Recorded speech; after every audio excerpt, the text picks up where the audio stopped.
Hello and welcome to my video tutorial. So, ituturo ko sa inyo kung paano mag-insert and retrieve ng data gamit ang Microsoft Access. So, bago yun, install muna natin sa NuGet yung AAJControl. Yan. So, install. Okay. So, okay, done siya. And then, next natin gagawin ay gagawa tayo ng Microsoft Access. So, dito ko na lang siya gagawin sa folder ng aking project. Sa bin, debug. Okay. So, as you can see, makikita nyo dito yung AAJDB controller. So, magkikreate ako dito ng Microsoft Access. So, DB sample na lang papangalan ko sa kanya. Okay. Then, gagawa akong table. tbl underscore sample. So, automatically meron siyang ID. Then, basic information lang like first name, middle name, last name.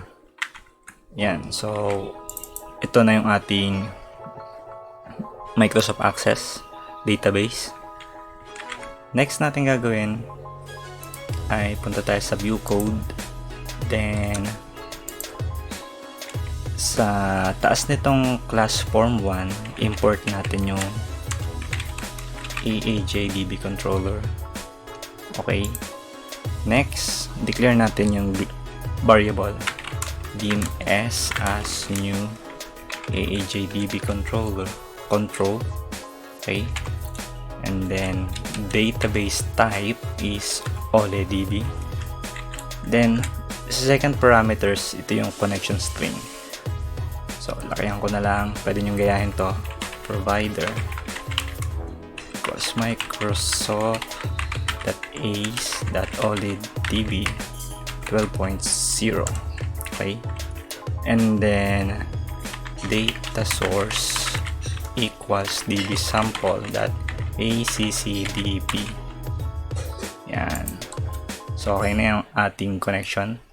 So, since ako yung naka 64-bit na Microsoft Office, so, dapat 64 din yung gagamitin natin. Preference natin ko lang dito.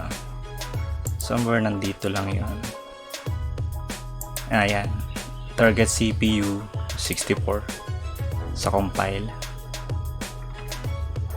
Okay, save yan. So, okay na yan. Next ay mag-create tayo ng method. So, sub load data. Then, sa loob nito, data grid view1.data source equals s.table. Yan, select all from tbl underscore sample. So, okay, may pang retrieve na tayo ng data. Next ay yung sa add. So, ito yung add event button natin. Then, ilalagay ko lang to. Yan. Then, s.insert. So, mag-i-insert tayo. tbl sample. Yan. Then, sub p. Okay. So, p.add. So, ito yung column 1. Then, text box 1.text. Yan. Then, copy paste ko na lang to. So, palitan ko itong middle name. Then, ito naman ay last name. Then, text box 2, text box 3. So, bali, halos yan lang lahat yun. Then, pwede na natin itong i-start.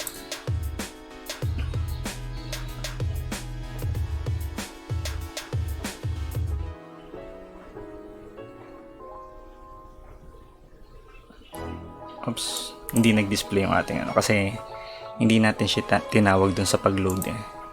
So pwede nating double click itong form yan para sa load, then oops, paste lang natin tong load data dito, yan. So pag in-start to, yan, so makikita nyo na nag-retrieve tayo ng data from TBL sample. Yan. So sa given name, for example Adrian Aranilla Haspio, click add, yun, makikita nyo na nag-update yung ating data grid view, and then naglagay siya ng data, yan. Then yan, pwede kayo maglagay ng kahit ano dito. So basically yan lang yung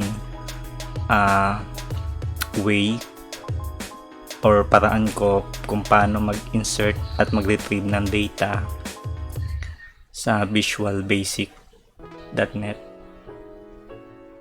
from Microsoft Access.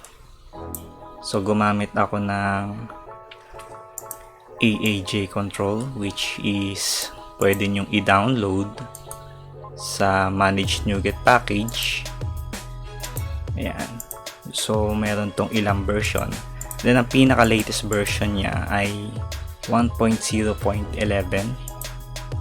Ayan. So pwede kayong mag-insert ng data. So meron din siyang para sa update.